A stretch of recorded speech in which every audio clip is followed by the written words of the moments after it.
Hi guys, this is Ranjit, and in this video let's do the sort of review for the Pixel 6a. Many of you were asking me about this one, and guys, this review is going to be very different. I'm just going to talk to the screen. I made some pointers. What did I like about the smartphone and what are the things that I did not like?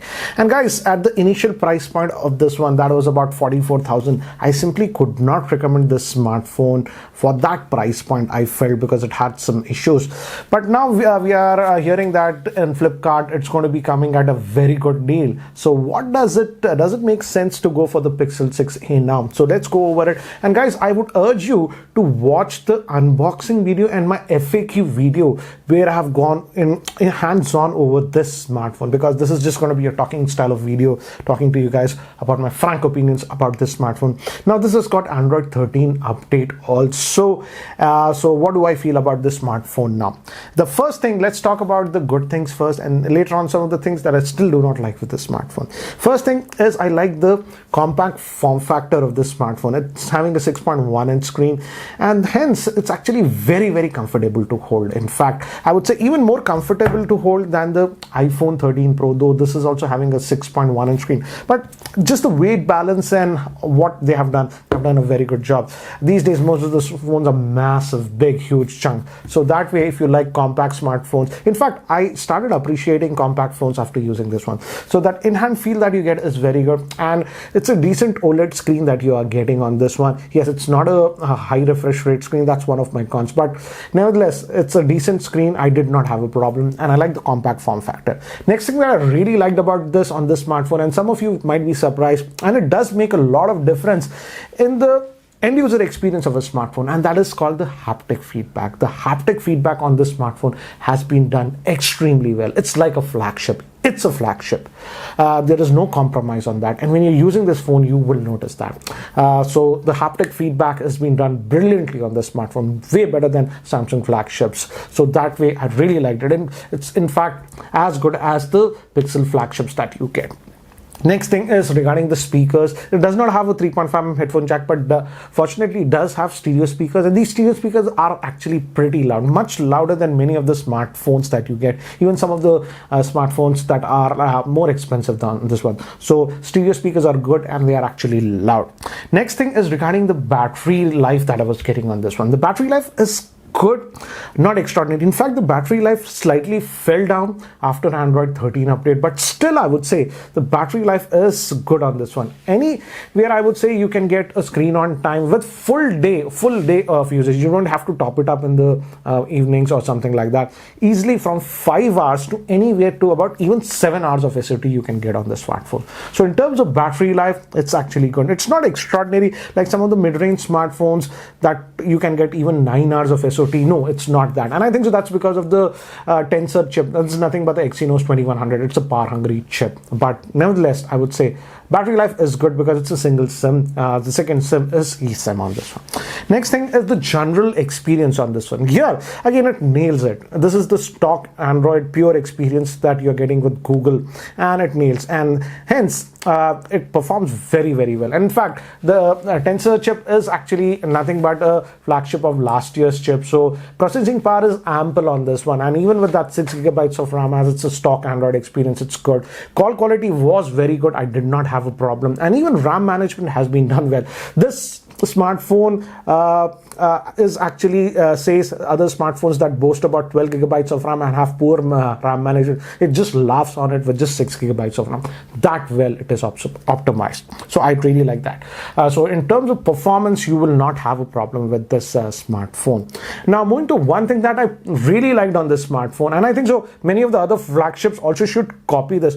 The back, if you look at it, this actually looks like glass, and if you even touch it, you'll be fooled to say that this is glass, but this is not glass. This is some sort of polycarbonate composite that they're using. So it's actually not glass, but feels like glass. And accidentally this smartphone actually fell from about 5 feet to the ground, and I thought, oh my god, if it would have been any smartphone with a glass back, it would have shattered. But here, this, as you can see, nothing has happened on this. So I really like the back on this one, though it's not glass, but if you look at it, if you touch it, it feels like glass. The only con is that this is a fingerprint magnet, if you notice. So you got to just keep it clean. But I'm glad now that it's not glass, and this makes the phone very, very durable. But still, in terms of looks, it looks very, very cool. Only thing is that it attracts a lot of fingerprints. Okay, next thing is regarding the cameras. We know the cameras on the Pixels are actually very good. So that's the same case with this one. But I would say now the camera on this one is not the best.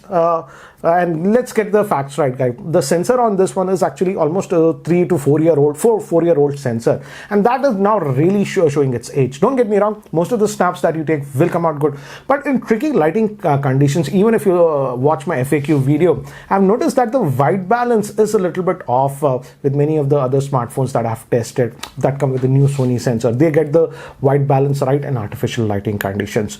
So it's a great camera, but again, people just boast this is the best camera out there. No, that's not the case. Many of the other smartphones have surpassed it. So it's high time like Google starts using new camera sensors on this one. But nevertheless, for what it is, the camera on this one is excellent on this one, and most of you will be actually surprised. The computation photography that it does in some of the tricky situations, I'm still amazed with this one. But tricky lighting conditions indoor when mixed as their white balance is generally off on this one. Next thing is now let's move to the shortcomings that I have written. And the first thing, and it's a big bummer to me because I will compare it with most of the smartphones that we get in India. I'm talking about that. And we get most of the smartphones, even lesser smartphones. This is, if we talk about the regular price of this one, this is 44,000. And most of the Android smartphones in India, even above 20,000, are all 90 or 120 hertz. And this at 44,000 is just 60 hertz. And let's be frank, I do notice that 60 hertz choppiness. It is visible when I use other smartphones. So yes, it's a good OLED screen. I don't have a problem with this one. It works. But again, if I'm using other smartphones side by side, and I'm not talking about flagship, this is a flagship Ultra, but even other mid-range smartphones, and I'm scrolling around, I do notice that jutteriness. It's 60 hertz panel. So let's just get it right. And Google should have gone with the 90 hertz panel, if not 120 at this price point. Okay, next thing I do not like with this smartphone is that I would not suggest this smartphone if you are a heavy gamer. Don't get me wrong, it's not like the smartphone cannot handle gaming. It can handle gaming. It's because of the Tensor SoC on this one. It's nothing but the Exynos SoC that we got about 1 year ago. And we know from the fact that even S21 Ultra had that. That SoC actually heats up quite a bit when it's stressed, and that's the same case with this one. It's not like this smartphone cannot do gaming. It'll do gaming, but after about 5-7 minutes of gaming, it becomes extremely hot, and then it drains the battery quite a bit. So if you're sort of a heavy gamer, you will not enjoy this smartphone. That's my frank opinion. And again, next thing, another con that I have with this smartphone, and that's even after this Android 13 update, is that in most of the situations, it's fine when you're on Wi-Fi and stuff like that. The smartphone gets slightly warm to touch. That's normal. But when I'm using the smartphone mostly on mobile data, then this smartphone has a tendency to heat up a little bit more compared to most other Android smartphones in that similar situation. And that is because of the Exynos, the modem that is used on this one. That's a very power hungry modem, and on mobile data, it actually heats up a little bit. So that's because of the Tensor chip, guys.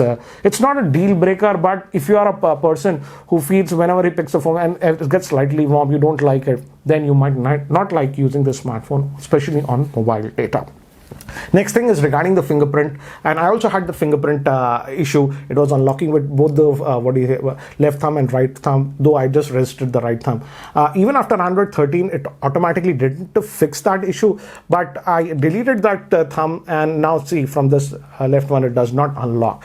So it got fixed. I had to delete it and stuff like that. In fact, just a couple of days ago, there also came a new OT update that actually, I think so, fixed the fingerprint issue. So now this fingerprint issue is not that prevalent. I still have seen some reports on Twitter, some of the users still complaining that it's not that responsive, but for most users, I think so, they have solved the fingerprint issue. Now, personally for me, it's not unlocking with different fingers. As you can see, it just does not unlock. So I think so they did fix it, but Google took their own sweet time to fix this, and they were not forthcoming about the issue. And lastly is the limited service centers.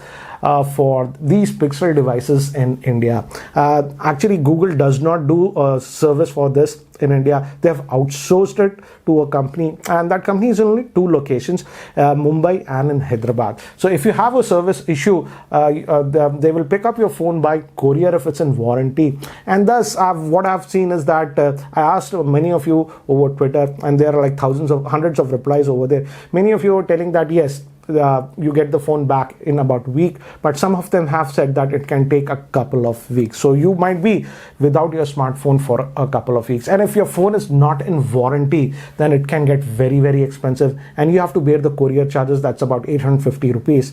But many of you have complained when the phone gets out of warranty, repairs with that service is super expensive. They try to change the motherboard, everything, and something like that. So that is also something that you need to take into account. The service centers in India are very, very limited with this smartphone, and if an issue happens, even if it's in warranty, expect that you won't have your phone for 1 or 2 weeks.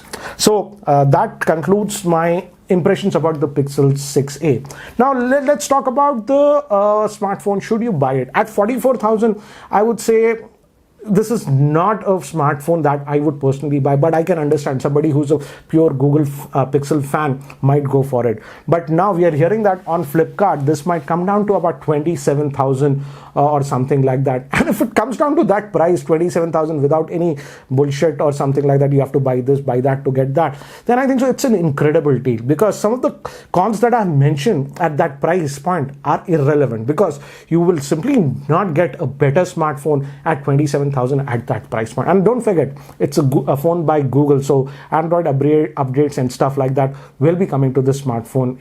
And again, yes, Google is slow in fixing updates. We saw that fingerprint issue, but they eventually do that. So at 27,000 price point, yes, it's a great deal. But yeah, I would say even if you're getting this smartphone for less than 35,000, then also it's a good deal. But at 44,000, this is a very tough pill to swallow. That's my frank opinion. Anyways, guys, that's it for now for this video. Again, guys, stay tuned to my channel. A lot of videos coming about the new iPhone 14 Pro, the Moto Edge 30 Ultra, etc. So anyways, guys, that's it for now. Thanks for watching. This is Ranjit, and I hope to see you in my next video. Take care, guys.